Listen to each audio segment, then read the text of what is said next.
যে 15টি বছর ক্ষমতায় আছে, 15টি বছর সত্যিকার অর্থে একজন শেখ হাসিনা দায়িত্বে আছে বলে কিন্তু আপনারা টের পাচ্ছেন না যে কিভাবে আমরা ক্ষমতায় আছি। একজন শেখ হাসিনা যে কত যন্ত্রণার পর, এখন তো প্রায় 78 বছর বয়স। আপনারা আমার যারা আছি তারা সেদিন কেউ দেখেই নেই যে 81 সালে যখন উনি আসছিলেন এই বাংলাদেশের পথে প্রান্তরে, সেদিন তো বক্তৃতায় বলেছেন উনি যে মাইলকে মাইল পথ হেঁটেছি, ভ্যানে চড়েছি, রিক্সাতে চড়েছি, টেম্পুতে চড়েছি।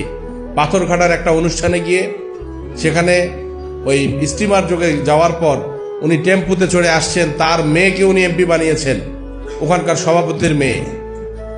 তো ওনার বাবা দুঃখ করে বলছেন যে শেখ হাসিনাকে আজ বিএনপি ক্ষমতায়, আমরা একটা বাসে করে, একটা গাড়িতে করে আনতে পারলাম না, আমরা একটা টেম্পুতে করে আনলাম।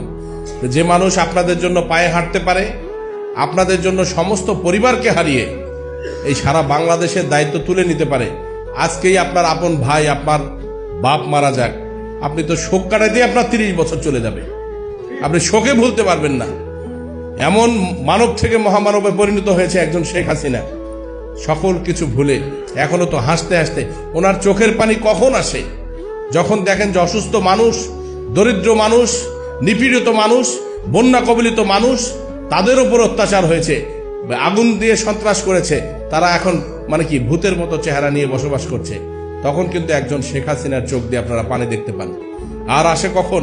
অগস্ট মাস আসলে যখন পরিবারের কথা বলে, এই অগস্টে যখন আমরা ইতিহাসের কথা বলি, বঙ্গবন্ধু হত্যাকাণ্ডের কথাবার্তা বলি, তখন কিন্তু অনেকেই মনে করেন যে এই বছরের পর বছর এই ইতিহাস শুনেছি, কতই শুনি, এই ইতিহাস তো ভুলে গেলে চলবে না।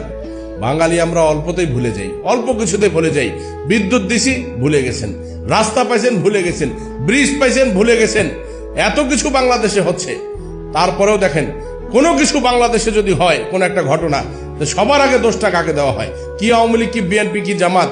এটা মরিচের দাম, এটা পেঁয়াজের দাম, এটা লবণ কি তেলের দাম বাড়ে, সঙ্গে সঙ্গে খালি কোনো কথা নাই, শেখ হাসিনার জন্য দেশটা ধ্বংস হয়ে গেল। একবারও তো বললেন না যে আপনার আমার ঘামের টাকা দিয়ে পদ্মা সেতু নির্মাণ হয়েছে, আপনার আমার ঘামের টাকা দিয়ে আজ প্রাথমিক বিদ্যালয়গুলো যে বাচ্চাগুলো লেখাপড়া করে, তোমার জীবনে কোনোদিন তোরা দেখছেন এত সুন্দর বিল্ডিং তোমার ছেলেরা পড়ে? তোরা কোনোদিন পড়ে পারছেন? এই বিদ্যুৎ থেকে শুরু করে রাস্তাঘাট যে পয়সাটা খরচ হচ্ছে, এটা তো আপনার আমার টাকা। আজকে থেকে কয়েকদিন আগে যখন দেখলাম 40 টাকা মনেও কেউ বেগুন কিনতেছে না, লাউ রাস্তায় ফেলে দিয়ে গেছে, কপি কেউ কেনছে না, আলু রাস্তায় ফেলে দিয়ে ডলছে। এই তো কয়েকদিন আগেরকার ঘটনা, আমি বগুড়া শুনলাম, দেখেন নাই আপনারা?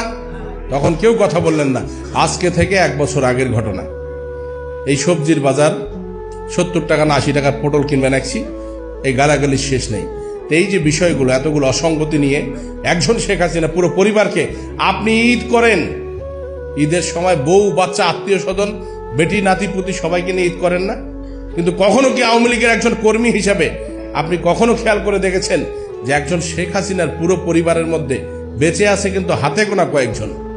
তার ছোট বোন, তার সন্তানেরা, তার 2 সন্তান, আমাদের সজীব ওয়াজেদ জয়, সামা ওয়াজেদ পুতুল, তাদের পরিবার পরিজন, এই মানুষগুলা কি এত সহজে একখানে হতে পারে? কেন পারে না? কেন করে না? ইচ্ছে করলেই তো পারে, পারে না? একটা প্লেন নিয়ে যখন বিদেশে যায় শেখ হাসিনা, এর আগে শুনলাম কোথায় যাকে প্লেন রাখছে, সেখানে বলে কত কোটি টাকা ভাড়া আসছে, এটা নিয়েও কথা শুনে। কিন্তু শেখ হাসিনার যে অবদান, বাংলাদেশ আওয়ামী লীগের যে অবদান, বঙ্গবন্ধু সপরিবারের রক্তের যে দাম, এই হাজার হাজার লক্ষ লক্ষ কোটি টাকা দিয়েও কি আমরা বাঙালি জাতি বঙ্গবন্ধু পরিবারের ঋণ শোধ করতে পারবো? কোনোদিন আমরা সেই ঋণ শোধ করতে পারবো না। মনে রাখেন, আপনার আমার শান্তির জন্য, আপনার আমার নিশ্চয় মানে কি নিরাপত্তার জন্য, আপনার আমার সন্তানদের আগামীর ভবিষ্যতের জন্য একজন শেখ হাসিনা যেভাবে কাজ করছে, একাই কাজ করছে, একজন মহিলা মানুষ হয়ে ওই গণভবনে থেকে আজ আওয়ামী লীগের যারা আপনারা এখানে সমবেত হয়েছেন, শুধুমাত্র এটা সমাজ মানে কি জমায়েত বলবো না আমি, আপনারা আছেন বলে কিন্তু আওয়ামী লীগ টিকে আছে।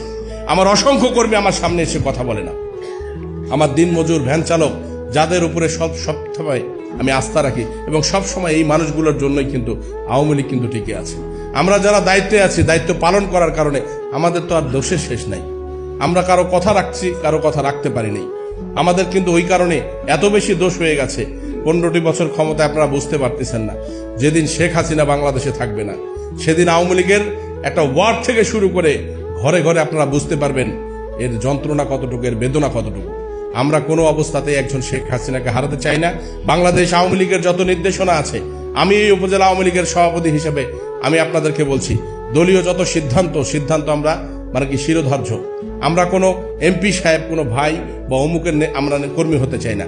আমরা সরাসরি বাংলাদেশ আওয়ামী লীগ, বঙ্গবন্ধু তথা শেখ হাসিনার একজন কর্মী হিসেবে আমাদের পরিচয় এবং অবস্থান গড়ে তুলতে চাই। এটা আমার আপনাদের কাছে জোর দাবি। ইতিমধ্যেই আমাদের সাধারণ সম্পাদক যে কথাটা বলেছেন, আপনারা অনেকে বুঝতে পারছেন কি না পারছেন। বিভিন্ন ইউনিয়নে আমাদের কর্মীরা বিভিন্ন সময় নির্যাতনের শিকার হয়। তাদের খোঁজ খবর দায়িত্ব নেবার মতো কিন্তু মানুষ থাকে না।